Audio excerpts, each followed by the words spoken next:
Alhamdulillah, Alhamdulillah, nahmaduhu wa nusalli ala rasulihil karim, amma ba'd. Faqad qala Allahu ta'ala fil Qur'anil azim wa fil Furqanil majid. A'udhu billahi minash shaitanir rajim bifadli bismillahir rahmanir rahim. Idh nada rabbahu nida'an khafiyyah. Sadaqallahul aliyyul alim. Qala an-nabiyyu sallallahu alayhi wa sallam, talabul ilmi farilatun ala kulli muslimin wa muslimatin.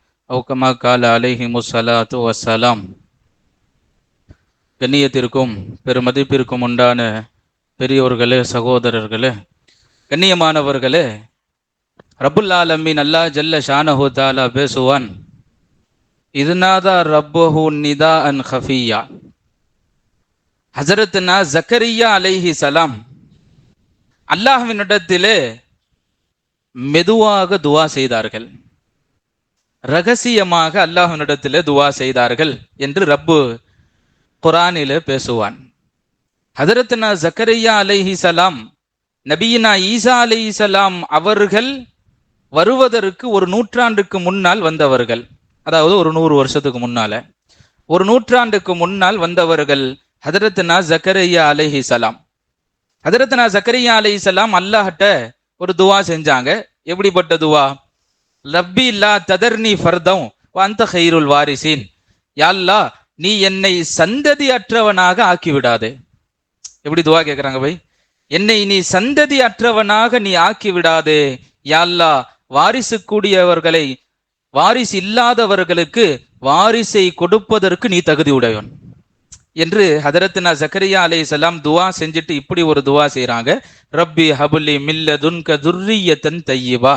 யா அல்லாஹ், உன்னிடமிருந்து எனக்கு ஒரு சாலிஹான தூய்மையான ஒரு வழி தோன்றுதலை கேட்கிறேன், ஒரு குழந்தை பாக்கியத்தை கேட்கிறேன் என்று ஹதரத்னா ஜக்கரியா அலைஹிஸ்ஸலாம் அல்லாஹ்வினிடத்தில் துவா செய்கிறார்கள்.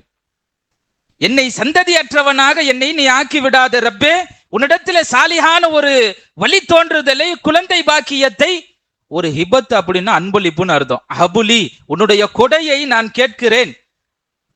முஃபஸ்ஸிரீன்கள் இந்த ஆயத்துக்கு கீழே எழுதும் போது எழுதுவாங்க, அல்லாஹ் நமக்கு கொடுத்த அத்தனை குழந்தை செல்வங்களும் பெரிய அருட்கொடை என்று எழுதுவார்கள். ஏன்னா அது இல்லாதவங்கள்ட்ட கேட்டாதான் தெரியும் அது எத்தனை பெரிய அருமை என்று. வச்சிருக்க நமக்கு ஒன்றும் தெரியச்சு வரல, அவனை பட்டு பெரிய பெஜாரா இருக்கு பிள்ளைங்கனால, டென்ஷனா இருக்கு பிள்ளைங்கனால, பெரிய அராத்து பண்ணிக்கிட்டு இருக்கிறாங்க. இப்படித்தான் நம்ம குழந்தைகளை பார்த்து சொல்லிக்கிட்டு இருப்போம். இருக்கிற நமக்கு அது பெரிதாக தெரிவதில்லை. இல்லாதவங்கள்ட்ட கேட்டு பார்த்தாதான் குழந்தை பாக்கியம் எத்தனை பெரிய நசீபு, அது எத்தனை பெரிய நிஅமத் என்பதை விளங்க முடியும். இல்லாதவங்கள்ட்ட கேட்டாதான் அந்த நிஅமத்து தெரியும்.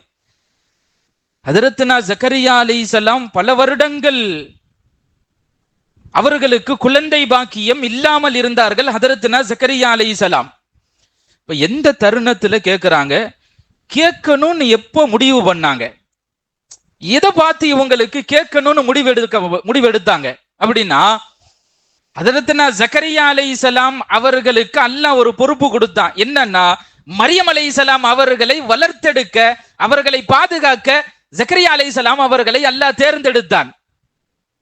சிறு வயசுலேயே அவங்க தாய் தந்தைகள் வஃபாத் ஆயிட்டாங்க.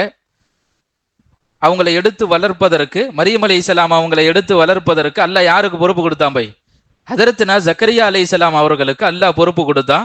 ஜக்கரியா அலைஹிஸ்ஸலாம் அந்த பெண் பிள்ளையை எடுத்து வளர்த்தார்கள். அன்னை மரியம் அலைஹிஸ்ஸலாம் அவர்களை எங்க வளர்த்தாங்கன்னா, அவங்க தாய் தந்தை இப்படி நேர்ச்சை செஞ்சிருந்தாங்க.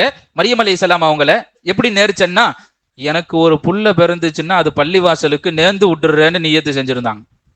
பள்ளிவாசலுக்கு நேர்ந்து விட்டுறேன் அப்படின்னு நியத்து செஞ்சாங்க. அந்த அடிப்படையில் ஜக்கரியா அலைஹிஸ்ஸலாம் பள்ளிவாசலுடைய முனாரா இருக்கும்ல, அந்த முனாராவுடைய மேல் முகட்டில் ஒரு அறையை ஏற்படுத்தி அங்க மேல அங்க வச்சு தங்க வச்சு பார்த்துக்கிட்டு இருந்தாங்க. ஹதரத்னா ஜக்கரியா அலைஹிஸ்ஸலாம் படியில மேல ஏறி அந்த முகடு இன்னும் இருக்குது. அங்க போறவங்க எல்லாம் பார்த்துட்டு வருவாங்க. மரியம் அலைஹிஸ்ஸலாம் உட்கார்ந்த அந்த இடம், அங்க பாதுகாத்த அந்த இடம்லாம் இன்னும் இருக்குது. அப்போ ஜக்கரியா அலைஹிஸ்ஸலாம் மேல போய் ஏறுவாங்க. அந்த பொண்ணுக்கு என்ன தேவையோ அதை செஞ்சு கொடுத்துட்டு வருவாங்க. உணவெல்லாம் செஞ்சு கொடுத்துட்டு வருவாங்க. எப்பெல்லாம் ஜக்கரியா அலைஹிஸ்ஸலாம் மரியம் அலைஹிஸ்ஸலாமுக்கு உணவு எடுத்துட்டு போவாங்களோ அப்பெல்லாம் மரியம் அலைஹிஸ்ஸலாம் சாப்பிட்டுட்டு உட்கார்ந்துருப்பாங்க. என்னன்னா, பல வகையான கனி வர்க்கங்களை சாப்பிட்டு இருப்பாங்க. எப்பெல்லாம் கொண்டு வராங்களோ அவங்க கொண்டு வரதுக்கு முன்னால பல கனி வர்க்கங்களை பழங்களை ருசியாக சாப்பிட்டு கொண்டிருப்பார்கள் மரியம் அலைஹிஸ்ஸலாம். அப்படி சாப்பிட்டு இருக்கும்போது கொஞ்சம் பழங்கள் எல்லாம் அப்படியே பார்த்தாங்க. இது அப்ப அந்த சீசன் இருக்குது, குளிர்கால சீசன். இதெல்லாம் வெயில் காலத்துல வர பழமாச்சு, குளிர்காலத்துல எப்படி இவங்களுக்கு கிடைச்சிச்சு? ஜக்கரியா அலைஹிஸ்ஸலாம் என்ன நினைச்சாங்க, சரி நான் வர்றதுக்கு முன்னால வேற யாரோ கொண்டு வந்து பழங்கள்லாம் கொடுத்துடுறாங்க போல, உணவெல்லாம் கொடுத்துடுறாங்க போல ரொம்ப நாள் விட்டுட்டாங்க. ஒரு நாள் பழங்களை உற்று கவனிக்கிற பொழுது சீசன்ல இல்லாத பழங்களை மரியம் அலைஹிஸ்ஸலாம் உண்டு கொண்டிருக்கிறார்கள். எப்படி சீசன்ல இல்லாத பழம் கிடைக்குமா பை? கிடைக்காது. குளிர்காலத்துல மாம்பழம் கிடைக்குமா? கிடைக்காது. அப்ப குளிர்காலம் வெயில் காலத்தில் இருக்கிற பழங்களை மரியம் அலைஹிஸ்ஸலாம் சாப்பிட்டுட்டு இருக்கிறாங்க. ஒரு நாள் கேட்டாங்க ஜக்கரியா அலைஹிஸ்ஸலாம், இந்த பழம் எல்லாம் உங்களுக்கு எப்படி கிடைச்சிச்சு? ஏன்னா இந்த சீசன்ல வர பழங்கள்லாம் இது இல்லையே. மரியம் அலைஹிஸ்ஸலாம் சொன்ன வார்த்தை என்ன தெரியுமா? என் ரப்பு எனக்கு கொடுத்தான்னா. விஷயம் என்னன்னா, சொர்க்கத்திலிருந்து உணவு இறங்கிட்டு இருக்கு. மரியம் அலைஹிஸ்ஸலாம் எங்கிருந்து பை? சொர்க்கத்திலிருந்து அல்லாஹ் உணவை இறக்கி கொண்டிருக்கிறான் மரியம் அலைஹிஸ்ஸலாம் அவர்களுக்கு. அல்லாஹ் ஜக்கரியா அலைஹிஸ்ஸலாம் அதை பார்த்து ஆச்சரியம் அடைஞ்சு போனாங்க. படியில இருந்து தட்டி தடுமாறி தள்ளாடி கீழே இறங்குறாங்க. இறங்கும் போது அவங்க உள்ளத்துல ஒரு உறுத்தல் ஏற்படுது. என்னன்னா, இல்லாத ஒன்ன கொண்டு வர ரப்பால முடியுமே? சீசன்லயே இல்லாத பழத்தை கொண்டு வர ரப்புக்கு என்கிட்ட ஒண்ணு இல்லாததை ரப்பால கொடுக்க முடியுங்கிறத உள்ளத்துல ஆழமா எண்ணுனாங்க. அப்படின்னா இவ்வளவு வருஷ காலமா எனக்கு என்ன இல்ல, குழந்தை பாக்கியம் இல்லையே, இப்ப இல்லாத ஒண்ணு கொண்டு வர்றது யாருனால முடியும்? ரப்பால முடியுமே. இது நடந்திருக்குதே என்பதை பார்த்து ஜக்கரியா அலைஹிஸ்ஸலாம் துவா செய்றாங்க. இன்னொரு ஒரு விஷயம் என்ன தெரியுமா? ஜக்கரியா அலைஹிஸ்ஸலாமுக்கு அப்ப 90 வயசெல்லாம் தாண்டிருச்சு. அல்லாஹ் குர்ஆன்ல சொல்லும் போது சொல்லுவான், குழந்தை பெற்றெடுக்கிற வேகம் கூட இல்ல ஜக்கரியா அலைஹிஸ்ஸலாமுக்கு. அந்த வேகம் கூட என்ன இல்ல இல்ல. எலும்புகள் எல்லாம் தளர்ந்து போகிற அந்த வயதில் ஜக்கரியா அலைஹிஸ்ஸலாம் இருக்கிறார்கள். இதுல இன்னொரு பெரிய ஆச்சரியம் என்னன்னா, அவங்க மனைவி குழந்தை பேரே இல்லாதவர்கள், மலடின்னு சொல்லுவாங்கல்ல, அவங்களுக்கு குழந்தையே பிறக்காது. அல்லாஹ் குர்ஆன்ல சொல்லுவான், தான் நாடுகிறவர்களுக்கு அல்லாஹ் ஆண் குழந்தை கொடுப்பேன், தான் நாடுகிறவர்களுக்கு அல்லாஹ் பெண் குழந்தை கொடுப்போம், தான் நாடுகிறவர்களுக்கு அல்லாஹ் ஆணையும் பெண்ணையும் சேர்த்து கொடுப்போம், தான் நாடுகிறவர்களை அல்லாஹ் அகீமா மலடியாக ஆக்குவோம். அந்த லிஸ்ட்ல இருக்கிறாங்க ஜக்கரியா அலைஹிஸ்ஸலாம் அவங்களுடைய மனைவி. இவங்களுக்கும் எந்த விதமான ஆற்றலும் இல்ல, மனைவியும் குழந்தை பெக்கிற இடத்துலயும் இல்ல. ரெண்டு பேருடைய சூழ்நிலையும் பாருங்க. ஆமா, இன்னைக்கு உள்ள சூழ்நிலை, கணவனும் நல்ல திடகாத்தமா இருக்கிறான், மனைவியும் திடகாத்தமா இருக்குது. ஆனா 10 வருஷமா புள்ள இல்ல. இன்னைக்கு நடக்குது. 15 வருஷமா புள்ள இல்ல. இன்னைக்கு ஆஸ்பத்திரியில ஓடிக்கிட்டு தான் இருக்கிறாங்க, மாத்திரைகள் சாப்பிட்டுக்கிட்டு தான் இருக்கிறாங்க, ட்ரீட்மெண்ட்டுகள் எடுத்துக்கிட்டு தான் இருக்கிறாங்க. இன்னும் குழந்தை இல்லை. காலங்களும் வருடங்களும் தள்ளி போய்கிட்டே இருக்குது. மாத்திரையிலையும் டாக்டர் மேல உள்ள நம்பிக்கை நீ ரப்பு மேல வைக்கலன்னு அர்த்தம். அழுது மன்றாடி ரப்புட்ட கேட்டு கிடைக்காத ஒண்ணுமே இல்லை பாய். அல்லாஹ் நமக்கெல்லாம் தௌஃபீக் செய்வானாக, இல்லாதவர்களுக்கு அல்லாஹ் நசீபாக்குவானாக, அந்த ஈமானை கொடுத்தருள் புரிவானாக. ஜக்கரியா அலைஹிஸ்ஸலாம் முடிவெடுத்தார்கள், இல்லாத ஒன்றை கொடுக்க ரப்பால் முடியும். அல்லாஹ்ட்ட துவா செஞ்சாங்க. இந்த துவா தான், ரப்பில்லா தரர்னி ஃபர்தவ அன்த கைருல் வாரிசீன். யா அல்லாஹ், என்னை சந்ததியற்றவனாக ஆக்கி விடாதே. அப்படி இருக்கிறவங்களுக்கு சந்ததிகளை உருவாக்க கூடியதில் நீ மேலானவனாக இருக்கிறாய். ரப்பி ஹப்லி மினஸ் சாலிஹீன். யா அல்லாஹ், சாலிஹான உன்னிடத்துல துர்ரியத்தன் தையிபா, பரிசுத்தமான சாலிஹான ஒரு குழந்தை பாக்கியத்தை கேட்கிறேன், எனக்கு குழந்தையை நசீபாக்கு என்று ஜக்கரியா அலைஹிஸ்ஸலாம் துவாவும் செஞ்சாங்க. அல்லாஹ் ஒரு குழந்தையை நசீபாக்குனா, குழந்தைய அல்லாஹ் எப்படி கொடுத்தான்னா, பிறக்கும் போது நபியா பிறக்க வச்சான். பிறக்கும் போதே நபியாக பிறக்க வச்சான். அல்லாஹ் பிறக்கிறதுக்கு முன்னாடியே பேர் வச்சான், இவர் யஹ்யான்ட்டு.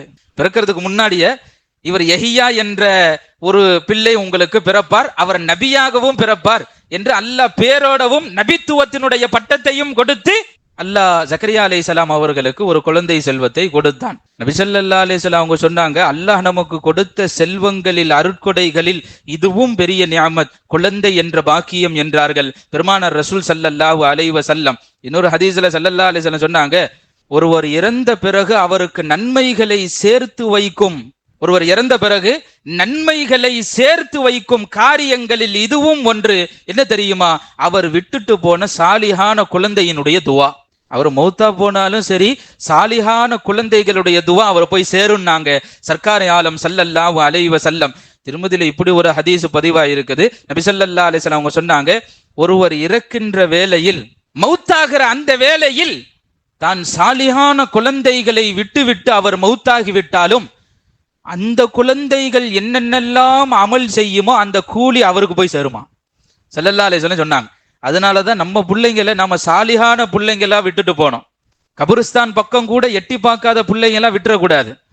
ஆமா, நமக்கு அப்பப்போ சலாம் சொல்ற பிள்ளையும் அப்பப்போ நமக்கு நன்மைகளை எத்தி வைக்கக்கூடிய பிள்ளைகளும் சாலிகான பிள்ளைகளை நாம் உருவாக்கி விட வேண்டும். அல்லாஹ் நமக்கு தௌஃபீக் செய்வானாக. சர்க்கார் ஆலம் ஸல்லல்லாஹு அலைஹி வஸல்லம் அதான் சொல்றாங்க, நீங்கள் சாலிகான பிள்ளைகளை விட்டு சென்று விட்டால் நீங்கள் மரணித்து விட்டாலும் அவர்கள் என்னென்னலாம் அமல்கள் இபாதத்துகள் செய்வார்களோ அந்த கூலி யாருக்கு போகும்? மரணித்தவர்களுக்கு, பெற்றோர்களுக்கு போய் சேரும் என்கிறார்கள் சர்க்கார் ஆலம் ஸல்லல்லாஹு அலைஹி வஸல்லம். அல்லாஹ் குழந்தை பாக்கியம் இல்லாதவருக்கு அந்த நியாமத்துகளை கொடுத்தருள் புரிவானாக. நாம் சாலிகான பிள்ளைகளாகவும் அல்லாஹ் தௌஃபீக் செய்வானாக. நம்மளுடைய பிள்ளைகளை சாலிகான பிள்ளைகளாக உருவாக அல்லாஹ் தௌஃபீக் செய்வானாக. வாஹிர் தாவானா அல்ஹம்துலில்லாஹி ரப்பில் ஆலமீன்.